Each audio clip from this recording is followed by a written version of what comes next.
بسم اللہ الرحمن الرحیم۔ ہم آپ کو اس ویڈیو میں حضرت خضر علیہ السلام کے مکمل حالات زندگی سے متعلق آگاہ کریں گے اور بتائیں گے کہ حضرت خضر علیہ السلام آج بھی زندہ ہیں اور کیوں زندہ ہیں۔ بس ہماری ویڈیو اینڈ تک ضرور دیکھتے رہیے گا۔ حضرت خضر علیہ السلام کا اصل نام خضر نہیں بلکہ طالیہ تھا۔ انہیں خضر اس لیے کہا جاتا ہے کہ جس خشک زمین پر وہ بیٹھتے تھے وہ سبزہ اور گھاسوں سے پر ہو جاتا تھا، بس اس وجہ سے آپ علیہ السلام کا نام خضر پڑ گیا۔ یہ ملکان کے بیٹے تھے اور ملکان عابر کے، اور عابر ارفخشد کے، اور ارفخشد سام کے بیٹے تھے، اور سام حضرت نوح علیہ السلام کے بیٹے تھے۔ بس حضرت خضر علیہ السلام نوح علیہ السلام کی اولاد میں سے تھے۔ حضرت خضر علیہ السلام بادشاہوں کی اولاد میں سے تھے۔ انہوں نے اپنے باپ کے مکان کے ایک حجرے میں خلوت اختیار کی تھی۔ یہ ایک بھائی تھے، ان کے باپ کی کوئی اور اولاد نہ تھی۔ لوگوں نے ان کے باپ کو مشورہ دیا کہ آپ علیہ السلام کی شادی کر دیں تاکہ کوئی فرزند پیدا ہو اور بادشاہی ان کے فرزندوں میں باقی رہے۔ غرض ایک لڑکی کے ساتھ تزویج کرائی گئی، مگر یہ ان کی جانب توجہ نہ کرتے۔ پھر باپ نے دوسری عورت کے ساتھ تزویج کرائی تاکہ وہ اسے تعلیم دے، مگر اس کی طرف بھی کوئی توجہ نہ دی۔ باپ نے بلا آخر حجرے میں بند کروا دیا، مگر دوسری روز شفقت پدری جوش میں آئی اور کھول دیا۔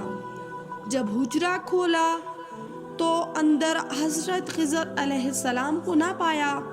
حق تعالیٰ نے ایسی قوت عطا فرمائی تھی کہ جس شکل کو چاہیں اختیار کر سکتے تھے اور لوگوں کی نظروں سے پوشیدہ ہو سکتے تھے۔ پھر ذوالقرنین علیہ السلام کے ہمراہ ہو کر ان کے لشکر کے ہراول ہوئے۔ جب ذوالقرنین علیہ السلام نے سنا کہ دنیا میں ایک چشمہ ہے، جو شخص اس چشمے سے پانی پیتا ہے وہ زندہ رہتا ہے، تو وہ اس کی تلاش میں روانہ ہوئے۔ حضرت خضر علیہ السلام بھی ان کے لشکر کے سپہ سالار تھے۔ اس جگہ لشکر پہنچا جہاں 360 چشمے تھے۔ ذوالقرنین نے 360 آدمیوں کو اپنے ساتھیوں میں سے طلب کیا اور سب کو نمک ملی مچھلی دی کہ سب الگ الگ چشموں میں دھو کر میرے پاس لائیں۔ خضر علیہ السلام نے جب اپنی مچھلی پانی میں ڈال دی تو وہ زندہ ہو کر ان کے ہاتھ سے چھوٹ گئی۔ خضر علیہ السلام نے اپنے کپڑے اتارے اور پانی میں کود پڑے اور مچھلی کی تلاش میں نکل پڑے۔ کئی مرتبہ ڈبکیاں لگائی، پانی بھی پیا، مچھلی ان کے ہاتھ نہ آئی، وہ باہر نکل آئے اور ذوالقرنین کو سارا واقعہ بتایا تو اس نے کہا کہ یہ آب حیات تھا جس کے پینے سے سور پھونکنے تک زندہ رہے گا۔ پھر اس چشمے کو ذوالقرنین نے بہت تلاش کیا مگر وہ چشمہ دوبارہ نہ ملا۔ اسی لیے اب بھی حضرت خضر علیہ السلام زندہ ہیں، کیونکہ اس نے اس چشمے کا پانی پیا تھا۔ ایک روز ان کے باپ کے شہر سے 2 آدمی تجارت کے لیے چلے، کشتی پر سوار ہوئے۔ وہ کشتی تباہ ہو گئی اور وہ ایک جزیرے میں جا پڑے۔ وہاں حضرت خضر علیہ السلام کو دیکھا کہ کھڑے ہوئے نماز میں مشغول ہیں۔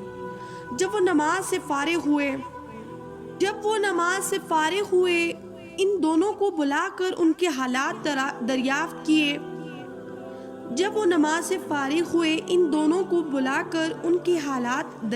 کیے۔ ان لوگوں نے بتایا تو آپ علیہ السلام نے کہا، میں تمہارے شہر پہنچا دوں تو اپنے شہر والوں سے میرا حال پوشیدہ رکھنا اور کچھ نہ بتانا۔ حضرت خضر علیہ السلام نے ایک بادل کو یعنی ابر کو طلب کیا، ان دونوں شخصوں کو ان کے مکانوں تک لے جا کر پہنچا دینا۔ ابر نے ان کو اٹھا کر اسی روز ان کے شہر پہنچا دیا، مگر جاتے ہی ایک شخص نے عہد توڑا اور ان کے باپ کو سارا واقعہ بتا دیا اور دوسرے نے نہ بتایا۔ پھر ایک دن اس شہر کی نافرمانی پر خدا پھر ایک دن اس شہر کی نافرمانی اور کثرت گناہ کی وجہ سے خداوند نے ان پر عذاب نازل کیا، اور یہ شخص جس نے بات پوشیدہ رکھی تھی خداوند عالم نے اسے بچا دیا۔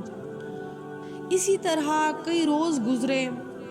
ایک روز موسیٰ علیہ السلام کو اللہ نے حکم دیا کہ اے موسیٰ، اس کی تلاش میں نکلو جو تم سے زیادہ جاننے والا ہے اور ان سے علم سیکھو۔ تو موسیٰ علیہ السلام ان کی تلاش میں نکلے تو حکم ہوا کہ فلاں جزیرے میں ہے۔ جب وہاں عبادت خداوندی میں پایا تو موسیٰ نے خضر علیہ السلام سے علم سیکھنے کی خواہش کا اظہار کیا۔ تو خضر علیہ السلام نے فرمایا، تم میری رفاقت کی طاقت نہیں رکھتے۔ آپ علیہ السلام نے فرمایا، انشاءاللہ صابر پاؤ گے مجھے۔ خضر علیہ السلام نے کہا، ٹھیک ہے، تو تم میرے کسی کام پر سوال نہیں کرو گے۔ موسیٰ علیہ السلام مان گئے اور آپ علیہ السلام کے ہمراہ ہو گئے۔ موسیٰ اور خضر علیہ السلام چلے یہاں تک کہ کشتی کے پاس پہنچے۔ اہل کشتی نے ان کو نیک سمجھتے ہوئے کشتی میں بغیر اجرت کے داخل کر لیا۔ جب وہ دریا کے بیچ پہنچے تو خضر علیہ السلام نے کشتی میں سوراخ کر دیا۔ موسیٰ علیہ السلام کو غصہ آیا کہ یہ کیا کیا؟ تو خضر علیہ السلام نے کہا کہ منع نہیں کیا تھا کہ سوال نہیں کرو گے۔ پھر کشتی سے باہر آئے اور دریا کے کنارے چل پڑے۔ ایک لڑکے کو دیکھا کہ دوسرے لڑکوں کے ساتھ کھیل رہا ہے۔ خضر علیہ السلام نے انہیں بلایا اور انہیں مار دیا۔ موسیٰ علیہ السلام نے پھر سوال کرنا چاہا مگر نہ کیا۔ پھر اسی حال میں خضر علیہ السلام ایک قریہ میں پہنچے۔ وہاں کے لوگوں نے ان کی مہمان نوازی نہ کی۔ اسی حال میں خضر علیہ السلام نے دیوار بنانی شروع کی۔ موسیٰ علیہ السلام نے کہا کہ کاش اس کی مزدوری میں ہمارے لیے روٹی ہی لے لیتے، ہم کھا لیتے۔ بلا معاوضے کے دیوار کیوں بنانی شروع کر دی؟ پھر خضر علیہ السلام نے پھر منع کیا کہ کسی کام پر سوال نہیں کرو گے۔ پھر خضر علیہ السلام نے فرمایا، میری اور تمہاری جدائی کا وقت آ گیا، اب میں تم کو ان کے وجوہات سے آگاہ کرتا ہوں جن کے دیکھنے سے تم صبر نہ کر سکے۔ سنو کشتی کے بارے میں کہ وہ چند مسکینوں کی تھی جو دریا میں کام کرتے تھے، لہٰذا میں نے چاہا کہ اس میں عیب پیدا کروں تاکہ وہ ان کے پاس باقی رہ جائے، کیونکہ ان کے پیچھے ایک بادشاہ کشتی میں آ رہا تھا جو ہر بے عیب کشتی کو غصب کر لیتا تھا۔ یہ کام میں نے ان کی بھلائی کے لیے کیا۔ اور دوسرا اس لڑکے کے بارے میں کہ میں نے اسے کیوں قتل کیا، کیونکہ اس کے ماں باپ مومن تھے اور یہ کافر تھا۔